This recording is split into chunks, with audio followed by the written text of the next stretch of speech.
আসসালামু আলাইকুম, কেমন আছেন সবাই? এস এম সালমাস কিচেন থেকে আমি সালমা।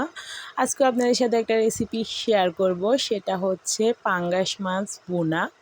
অনেকে এই মাছটা গন্ধর কারণে খেতে চায় না, আবার অনেকের এই মাছটা অনেক বেশি প্রিয়। যেমন আমার নিজেরও, আমার বাচ্চাদেরও অনেক বেশি প্রিয় এই মাছটা। এটা না হলে ভাতে খায় না।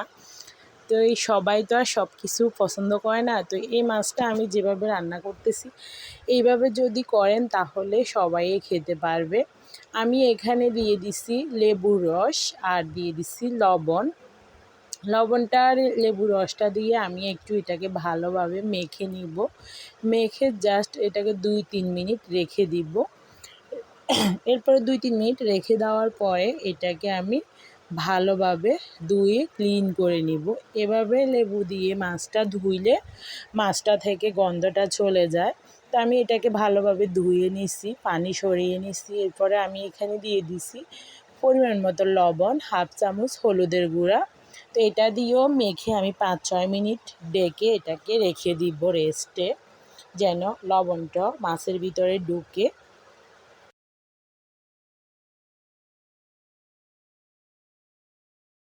5-6 মিনিট পরে এটা আমি ঢাকনা দিয়ে আগে রেখে দিছি। 5-6 মিনিট পরে ঢাকনাটা উঠিয়ে নিলাম।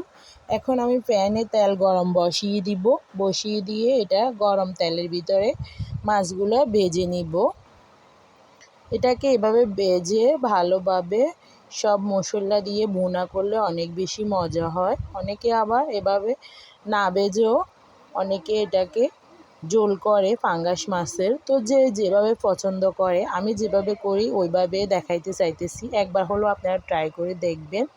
তো এটা আমি ডেকে দিছি, কারণ পাঙ্গাস মাছ থেকে অনেক তেলের ছিটকা পড়ে, তাই গায়ে যেন না পড়ে আমি ডেকে দিছি। এখন এটাকে আমি উল্টিয়ে নিব। ঢাকনাটা তুলে নিছি, উল্টিয়ে এটাকে আবার অপর পিঠ ভেজে নিব। তা আবারও আমি উল্টানোর পরে আবারও মাছগুলো আমি ডেকে দিব, যেন তেলের ছিটকাটা যেন গায়ে না পড়ে। তো এভাবে ও পিঠ এ পিঠ আমি এটা ভেজে নিছি। তা আমার ভেজে নেওয়া শেষ। এখন আমি এগুলাকে একটা প্লেটে তুলে নিব মাছগুলাকে। তো এই প্লেটটার ভিতরে, এই কড়াইটার ভিতরে আমি মাছের জন্য মশলা করে নিব। এই তেলগুলার ভিতরে অন্য কোনো প্যান আর নিব না, এই তেলের ভিতরেই আমি মশলাগুলো করে নিব। তো এখানে আমি দিয়ে দিচ্ছি একটা বড় সাইজের পেঁয়াজ কুচি করে। তো পেঁয়াজগুলো ব্রাউন কালার আসা পর্যন্ত অপেক্ষা করব। এরপরে পেঁয়াজগুলোতে আমি দিয়ে দিছি বড় সাইজের একটা পেঁয়াজ বাটা। পেঁয়াজ বাটাটা দিলে ঝোলটা অনেক ঘন হবে, খেতে ভালো লাগবে। তো এটাকেও আমি ভালোভাবে কষিয়ে নিব তেলের ভিতরে। এরপরে আমি এখানে দিয়ে দিব আদা বাটা 1 চা চামচ। এরপরে দিয়ে দিব রসুন বাটা 1 চা চামচ।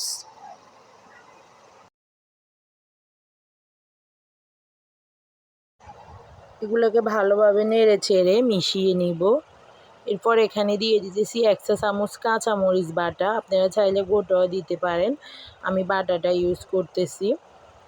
এরপরে এখানে দিয়ে দিব 1 চা চামচ হলুদ গুঁড়া আর 1 চা চামচ মরিচ গুঁড়া। মরিচটা যেহেতু আমি কাঁচামরিচও অ্যাড করছি, তাই 1 চামচে দিছি। আর এই মাছটার ভিতরে জালটা বেশি হলে খেতে ভালো লাগে।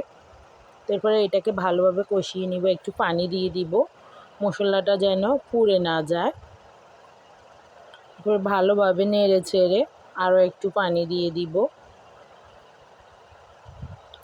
এরপরে আমি এখানে স্বাদ মতো লবণ দিয়ে দিছি। এরপরে এটা যেহেতু মাছ বোনা, তাই আমি এখানে রাঁধুনি মাছের মশলাটা ইউজ করছি। এটা দিলে খেতে বেশি ভালো লাগবে। তো ভালোভাবে এবার মশলাগুলো আমি কষিয়ে নিব যতক্ষণ না পর্যন্ত তেলগুলো উপরে বেশি ওঠে। আর এই মশলাটা যত বেশি কষানো হবে, এত বেশি খেতে ভালো লাগবে মাছটা। তো আমি ভালোভাবে এটাকে কষিয়ে নিতেছি। দেখেন তেলটা উপরে বেশি উঠছে।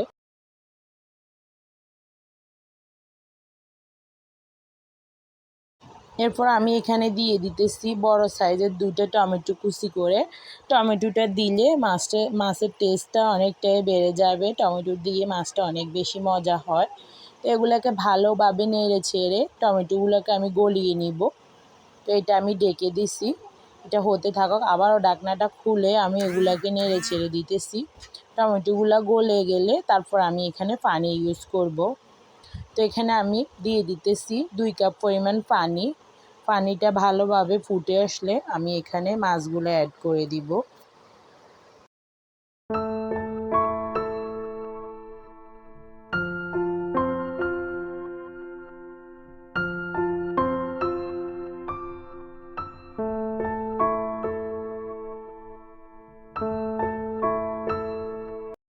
সবগুলা মাছ আমি এখানে দিয়ে দিছি। এখন আমি এগুলাকে নেড়ে চেড়ে ঢাকনা দিয়ে দিব। এটা যেহেতু মাছটা আগে ভেজে নিছি তাহলে বেশিক্ষণ সময় লাগবে না। তো এটা আমার হয়ে গেছে অলরেডি, আমি এটা নামিয়ে নিছি। এখন আমি এটাকে পরিবেশন করে নিব।